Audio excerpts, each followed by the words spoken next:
For my social issue project, I selected the topic of food insecurity, also called hunger within the United States. I selected this topic because it is something that affects 1 in 5 children in the United States. If you think about 1 in 5, that means 16 million kids are experiencing food insecurity every single day. There are 21.1 million children in the US who receive free or reduced lunch. Let's think about that for a second. Can you list 5 kids you know and interact with on a regular basis? Statistically, one of them does not have enough food to eat every single day. How does literature help us to discuss food insecurity with those children and other children and young adults? First and foremost, literature provides an opportunity to open a door for conversation. Even as an adult, it is challenging to discuss things that are challenging for us. We don't want to talk about not having enough money or not having enough food or what it's like to not know if your parents are going to be able to pay their rent this month. Books give us an opportunity to do that. I've listed 2 resources here that can help us open that conversation and open that door for children. The first is a list of books that address poverty, hunger, and homelessness. These 3 issues are intertwined. It's unlikely that you'll be experiencing one without the other, and the solutions to them are intertwined as well. The next is an article from Scholastic called How to Talk to Your Child About Poverty. This can be used both for children who are experiencing poverty and those who are not, but that you might want to explain it to. It does address food insecurity specifically within the article and includes books and other resources for how to have those conversations with children. How can literature be used to reflect social change? The greatest way when it comes to food insecurity for literature to be used to reflect social change is that it can show children how they can contribute to being part of the solution.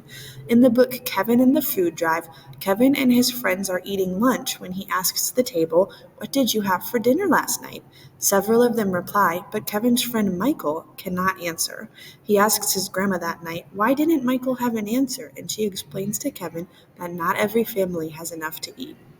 This inspires Kevin to host a food drive at his school. He and his friends collect food, diapers, and other non-perishables, and then Kevin, Michael, and Grandma all deliver those to a local food pantry. The book Food for Hope discusses the first person to ever start a food pantry. This was a man named John Van Hengel, who actually experienced food insecurity and was standing in line for a meal at a food bank one day. And a woman showed him that he could go dumpster diving, that the grocery store was throwing away perfectly good food that was unsellable. And so this inspired him to start asking businesses, "Could you give me the food and I'll distribute it to the hungry?" And that is how food pantries started within the world. My 3 book talks. So the first book that I selected for pre-K through 2 is called The Bright Side. This is an autobiographical story. The author, Chad Otis, actually experienced living on a bus when he was a child. And he talks about how he didn't have a bathroom. He didn't have enough food to eat. He often didn't go to school. He didn't go to school until late elementary. And that was his experience with poverty. It is a great introduction to poverty and the way it is all-encompassing for young children. The next book I selected was for the 3 to 5 grades, and that is called What's Food Insecurity? This is a nonfiction book that just walks children through what is food insecurity, what does that mean, how does it happen, and how do we fix it. That is a great resource for allowing children to ask questions and giving them valuable information about what food insecurity is and what some of the solutions could be. The third book I've selected for middle schoolers is called Free Lunch. This is another autobiographical novel by Rex Ogle, and it walks through the first half of his 6th-grade year. Ogle experienced hunger, poverty, physical and verbal abuse from his family, and being the main caretaker of a 2-year-old child, all while his friends were just trying to fit in.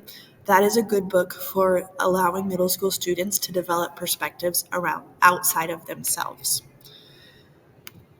Finally, I have my extra resources, and I will post these in the chat as well. Thank you.